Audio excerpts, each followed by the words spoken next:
আসসালামু আলাইকুম।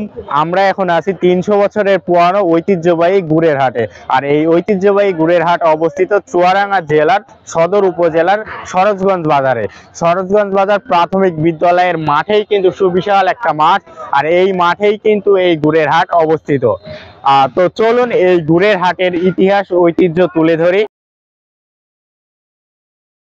এবং ঘুরে দেখাবো পুরো হাট। তো ভিডিওটি না টেনে শেষ পর্যন্ত দেখুন এবং আমার চ্যানেলে নতুন হলে ফলো দিয়ে সাথেই থাকুন। তো চলুন পুরো হাট আমরা ঘুরে দেখি।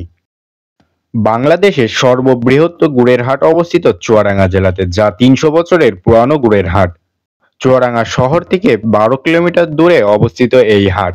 সপ্তাহে 2 দিন এই হাট বসে, যেখানে 30 থেকে 40 লক্ষ টাকার গুড় কেনা বেচা হয় এই হাটে। গাছিরা ভোর থেকেই আসা শুরু করেন এই হাটে, আর পাইকাররা বাংলাদেশের বিভিন্ন জেলা থেকে আসেন এইখানে গুড় কিনতে। আর চুয়াডাঙ্গার গুড় চলে যায় বাংলাদেশের বিভিন্ন জেলাতে। চুয়াডাঙ্গার গুড় বেশি চলে যায় পাবনা, রাজশাহী, বরিশাল, রংপুর, সিলেট, নারায়ণগঞ্জ এসব অঞ্চলে বেশি চলে যায়। দর্শক, এই মুহূর্তে আমরা একজন গাছি এবং পাইকারকে পেয়েছি। তো চলুন দেখা যাক কত দিয়ে গুড় কেনা বেচা হয়। চাচা, কত দিয়ে কিনলেন? দেখছে না, দেখছে না, কত বলেছেন আপনি? আমি বলেছি 500। 500 মানে 1500 নাকি? 4500। 4500 দুইটা।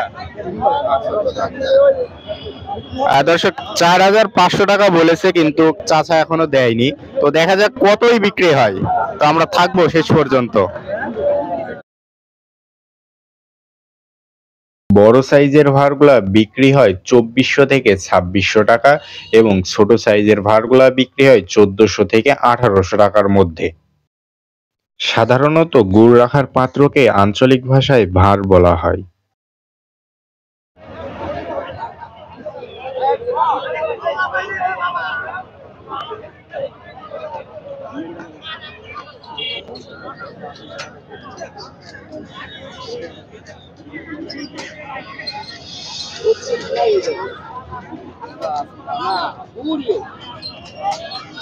আমাদের চুয়াডাঙ্গা বলে একটা গ্রুপ আছে তো।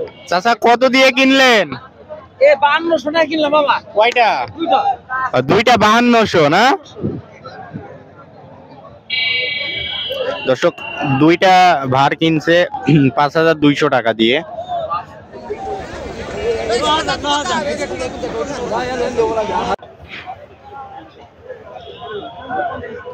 দর্শক, এই মুহূর্তে যে পিকআপে গুড়ের ভাঁড়গুলো তোলা হচ্ছে, এগুলো চলে যাবে রাজশাহী এবং পাবনা জেলাতে।